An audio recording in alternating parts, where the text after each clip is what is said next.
राम में भी शिव है, शिव में राम है, राम में कृष्ण है, कृष्ण में राम है, सब में शंकर है। नारायण में शिव है, शिव में नारायण है।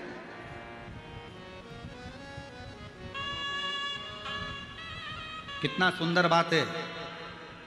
जितने शिव भक्त यहां बैठे हुए हैं और जितने आस्था चैनल पर सुन रहे हैं, आज अपने अंदर उतार कर रखना।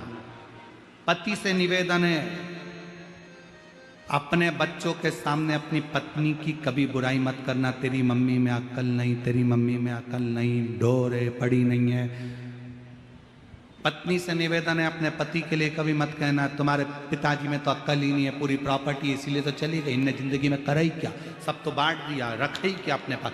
ना ना ना ना, ये निंदा आगे चलकर तुम दोनों की जिंदगी बर्बाद कर देगी। इसलिए तुम्हारी पत्नी भले, और पत्नियों से निवेदन है, पति तुम्हारा भले खेत में काम करे, कुछ भी करे, भले पढ़ा लिखा नहीं है, बच्चों को भी उसने नहीं संभाला, तुमने संभाला, बच्चों को बड़ा तुमने करा, पढ़ाया तुमने।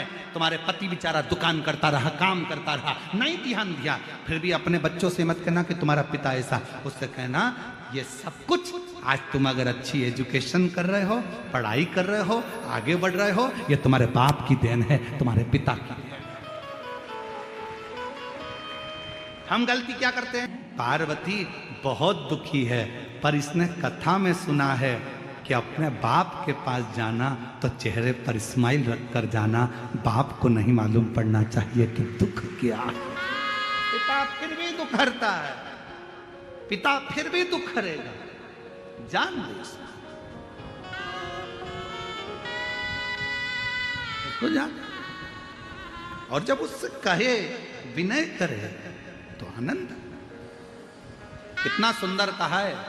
भगवान शंकर प्रथम वारकरी हैं, भगवान शंकर प्रथम वैष्णव हैं। भगवान शंकर अगर कोई मुख से राम राम कहता है, 2 बार मुख से राम राम निकलता है, तो मेरा शंकर भगवान उसको 21 बार झुककर प्रणाम कर लेता है कि इसने राम राम कहा है। वो प्रथम वैष्णव की गिनती में शिव हैं, प्रथम वारकरी की गिनती में शिव हैं। भगवान शंकर तो अपने भक्त के लिए आनंद पाते, शायद इसीलिए तो करुणा करते, इसीलिए तो दया करते। और जब वो करुणा करे, जब वो कृपा करे, शिव कथा करे, ये भगवान शंकर का संवाद करा, भंवरे का रूप रख लिया, भंवरे का, और उसके चरण की रज मिल जाए, इससे बढ़कर सुख क्या हो सकता। भागवत किस किसने सुनी है? हाथ उठाओ जरा, जिन्होंने श्रीमद् भागवत सुनी है। सुनी है सबने? रख। वामन भगवान का चरित्र सुना है? जम के तो बोलो। हाँ, क्या मांगने गए थे राजा बलि के दरवाजे पर? अच्छी जम के बोलो, 3 पग भूमि। ठीक है, मतलब तुम लोगों ने कथा सुनी।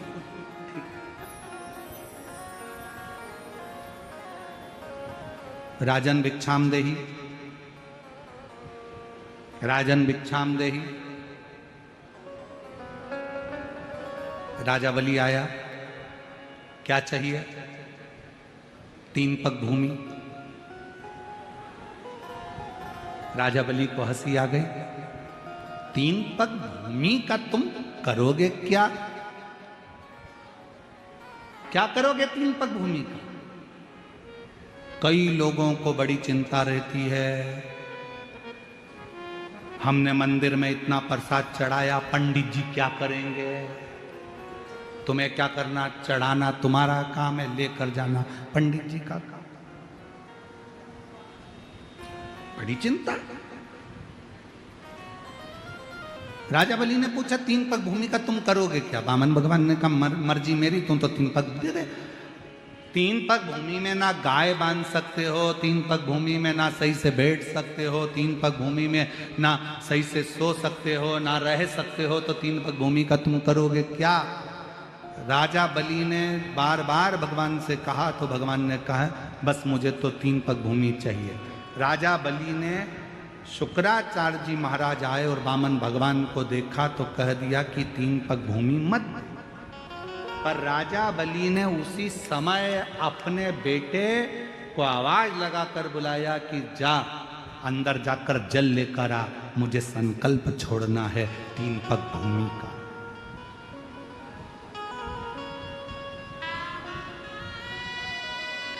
जा जल लेकर आ, मुझे संकल्प छोड़ना है 3 पग भूमि का। बेटा जाने लगा तो शुक्राचार्य जी ने कहा 1 पग भूमि भी मत दो। बेटा नहीं, वापिस आ गया, नहीं जाता। पिताजी ने कहा तू मेरी औलाद है, तू मेरा बेटा है, जा, मुझे संकल्प छोड़ना है 3 पग भूमि का, लेकर आ। बेटा नहीं गया, पानी नहीं लाया।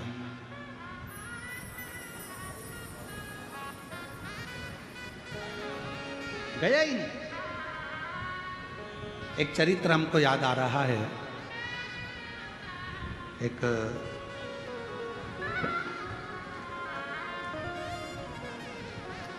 हैदराबाद का एक चरित्र है, बड़ा पुराना समय का है, जब हम लोग शमशेरगंज गौशाला में कथा करने के लिए बहुत पहले गए थे, उस समय की बात। एक परिवार के यहाँ मिलना हुआ और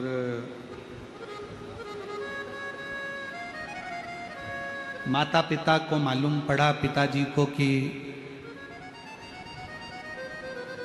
हम बेटा अच्छे से रह रहा है, सब काम अच्छे से है, पर एक समय ऐसा आया कि बेटे की शादी हो गई। शादी होने के बाद बेटे ने विचार कर लिया कि अपने पिता को अपने घर में नहीं रखना है, इनको वृद्धाश्रम में छोड़ दो। जैसे ही सुना कि वृद्धाश्रम में मेरा बेटा छोड़ने जाएगा कल, मुझको बताया नहीं किसी ने। इतने में तो रात को बेटे का हाथ पकड़ा बाप ने और अनाथालय ले गया और बेटे को अनाथालय में ले जाकर कहा साहब इसको जमा कर लीजिए, ये मेरा बेटा नहीं है, रोड पे से मिल गया था, मैंने इसको पाल पोस के बड़ा कर लिया था। इसको बेटा कहता पापा मैं तुम्हारी औलाद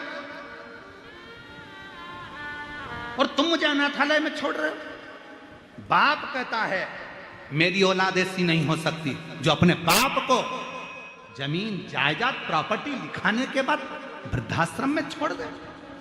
मेरी ऐसी औलाद नहीं हो सकती, इसलिए आज से तू अनाथालय में रहे, मैं मेरे मकान में रहूंगा, मेरे घर में रहूंगा। मेरी औलाद ऐसी नहीं हो सकती, ये मेरी औलाद नहीं। आज राजा बलि ने कहा जाओ बेटा जल्दी जाओ, मेरे को जल ला कर दो, मुझे जल दो, मेरे को संकल्प छोड़ना है। बेटा नहीं गया जल लेने के लिए, बेटा नहीं गया जल लेने के लिए, और जैसे ही नहीं गया राजा बलि को क्रोध आ गया, बेटा तू मेरा पुत्र होकर और तू जल लेने के लिए नहीं गया, आज मैं तुझे श्राप देता हूं,